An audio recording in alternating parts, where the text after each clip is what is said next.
तुझा पहिला सिनेमा तो कुठला आणि तो कसा मिळाला आणि त्याचा अनुभव काय?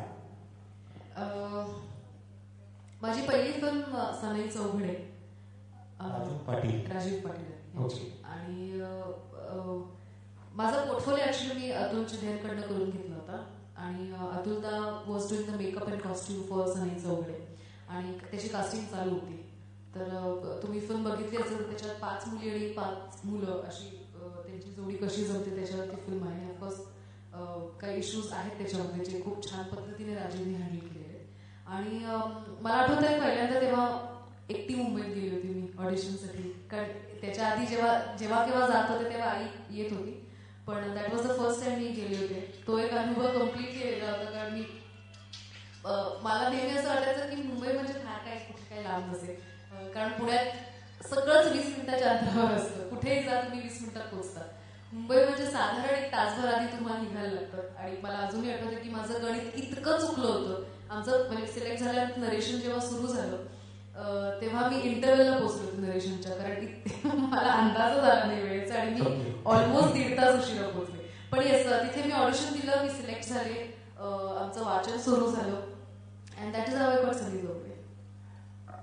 ओके, त्याच्यामुळे राजीव पाटील जे आज आपल्यामध्ये नाही आहेत, एक हरवणारी दिग्दर्शक, त्यांना राष्ट्रपती अवॉर्ड सुद्धा, राष्ट्रीय अवॉर्ड त्यांना मिळालं होतं.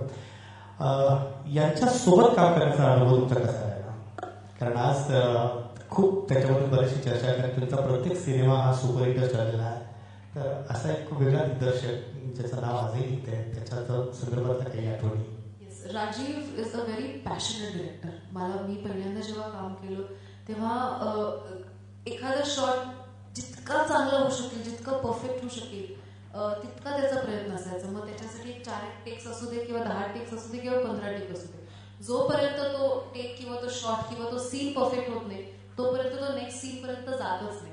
तर कुठे ना कुठेतरी हा पॅशन त्याच्या कामामधनं दिसत होता. आम्ही ऑलमोस्ट 22 दिवस day and night Korean theme क्लबला शूट केलं पुण्यामध्ये आणि it was a wonderful experience working with her. Unfortunately मला परत कधी त्याच्यावर काम करायची संधी नाही मिळाली, पण I think I am lucky की मी ॲटलिस्ट एकदा तरी काम करू शकले त्याच्याबरोबर. दिग्दर्शकांचा विषय निघाला, आता तू अनेक दिग्दर्शकांबरोबर काम केले, आतापर्यंत अनेक चित्रपट केले, त्यापैकी तुझा आवडता दिग्दर्शक कोण मराठीमध्ये ज्याच्यासोबत तू काम केलंस?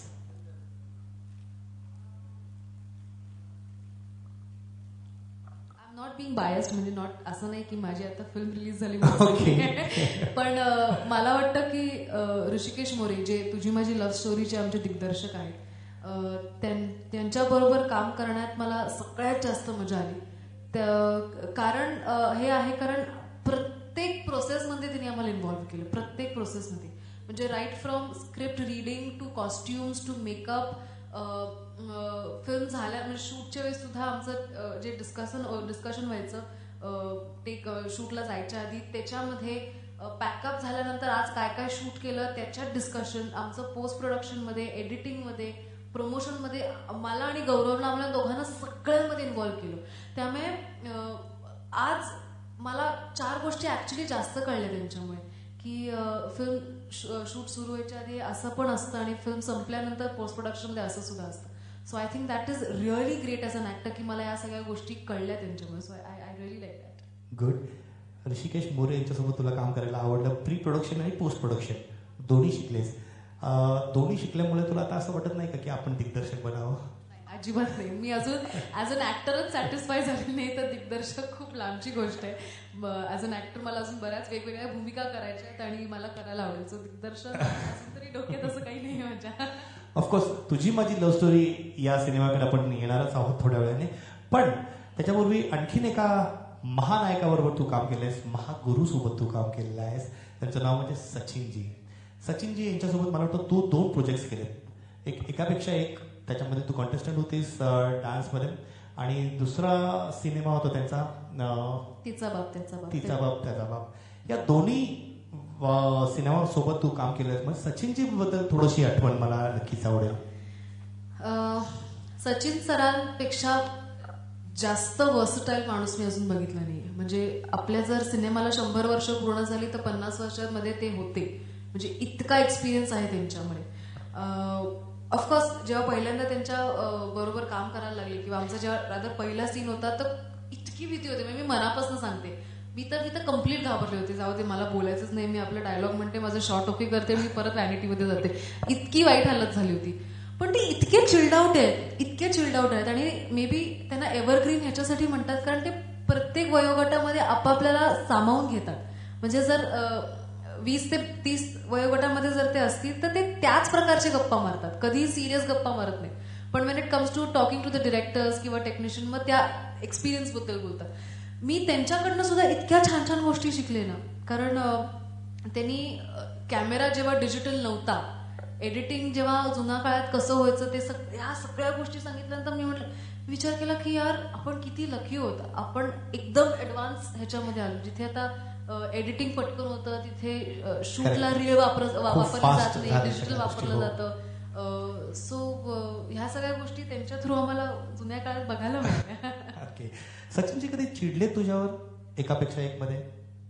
हो, म्हणजे एकापेक्षा एक तर एक किस्सा मी ऐकलेला आहे तुझ्याबद्दल, पण मी सांगण्यापेक्षा तूच मला सांग. मला आधी ऐकायचं तुम्ही काय किस्सा ऐकला.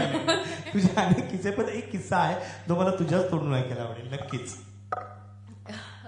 एकापेक्षा एक मध्ये काय व्हायचं की माझं राधाई बावरी सुद्धा चालू असल्यामुळे खूप हेक्टिक व्हायचं. म्हणजे मी ऑलमोस्ट 3 महिने 18 ते 19 तास काम करत होते. म्हणजे सकाळी 7 ते 10 रिहर्सल करायचे, मग 11 वाजता राधाच्या सेटवर जायचे, सकाळी 11 ते रात्री 10 राधाचं शूटिंग असायचं आणि मग परत 10:30 ते रात्री 1 अशी परत रिहर्सल असायची. आणि मी असं 3 महिने केले.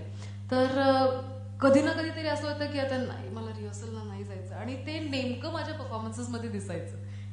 मेहनत जी कमी पडायची ती माझ्या परफॉर्मन्सेस मध्ये दिसायची. तर मला एकदा सर म्हणाले, इनफॅक्ट एकापेक्षा एक सुरू व्हायच्या आधीच मला म्हणाले की श्रुती, काही करून ना मला तुला फायनलमध्ये बघायचंय, मला माहितीये की तुझ्यामध्ये ते पोटेन्शियल आहे, you just have to push yourself.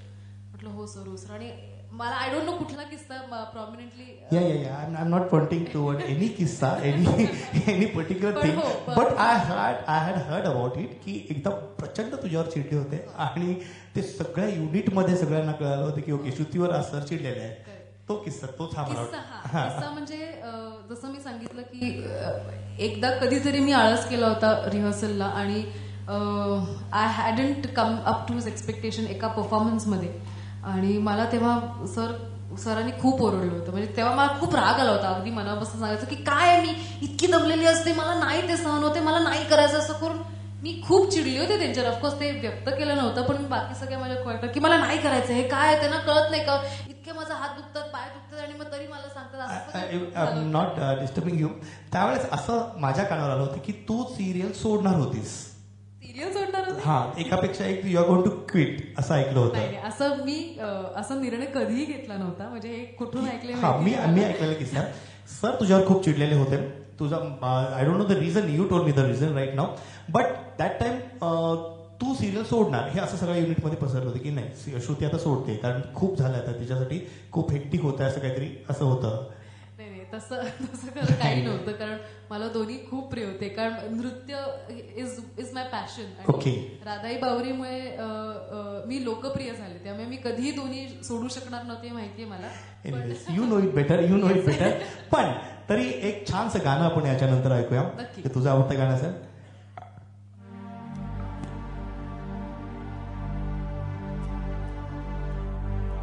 कारण यानंतर काही वादग्रस्त प्रश्न आहेत तुझ्याकडे